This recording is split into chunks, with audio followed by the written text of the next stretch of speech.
Well, as the previous speaker, Gregor, said, the Universal Declaration of Human Rights states in its first article that all human beings are born free and equal in dignity and rights, and that they are endowed with reason and conscience. With this affirmation, the Declaration adopts a clear anthropology. The human being is a rational and moral. Rationality and morality freedom are the foundation of the special dignity of the human being. Through the Encyclica Pacem in Terris, the Catholic Church also officially recognizes in human rights a decisive instrument for the construction of a world with more justice.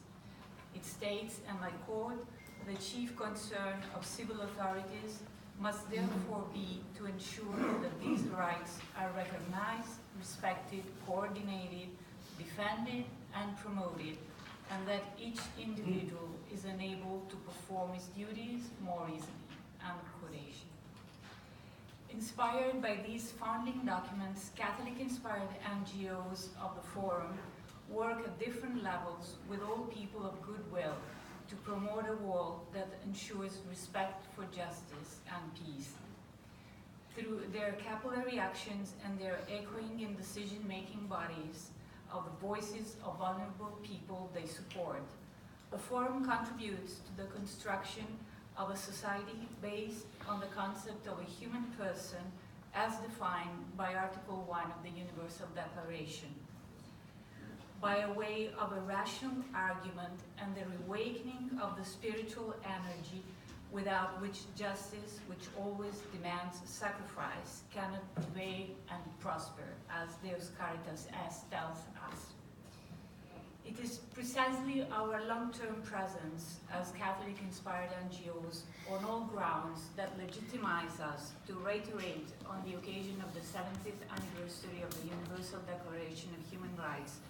that our beliefs are in fact common to a large part of humanity, and that the action of the Church and of the Catholic-inspired NGOs is not therefore of the denominational nature, but targets all persons without religious distinction. Despite the significant body of human rights law that have helped to develop over the past 70 years, and the consequent culture of rights that has gradually spread around the world, it is clear that today the international community faces new and multiple challenges, questioning some fundamental principles, as we have heard from previous speakers. In this respect, the Forum feels the moral obligation not to fall back, but on the contrary, taking inspiration precisely from the Universal Declaration, to continue contributing in a constructive and participative spirit, be that, for example, in the struggle against contemporary form of slavery, like recalled by Article 4 of the Universal Declaration, the field of development and cooperation, as recognized in Article 22, or health, as recognized in Article 25. In particular, the Forum considered that the right to education, stated in Article 26 of the Universal Declaration, occupies a central place among human rights. It is the key to access other rights, and as such, it is at the root of any policy against exclusion and poverty,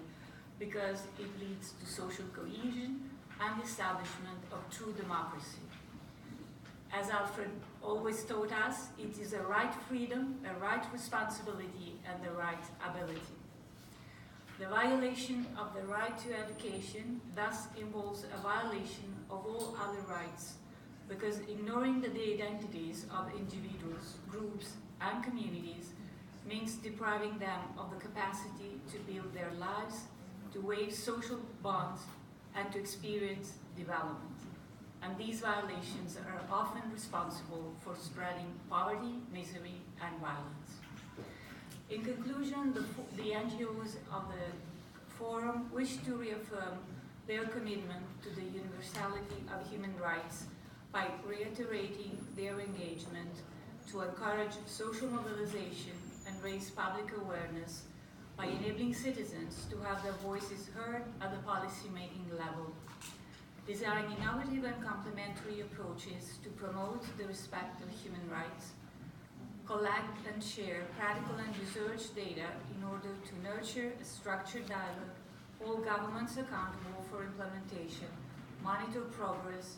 conduct evidence-based outreach activities, and ensure that governance and budgeting in the field of human rights are transparent. Thank you very much.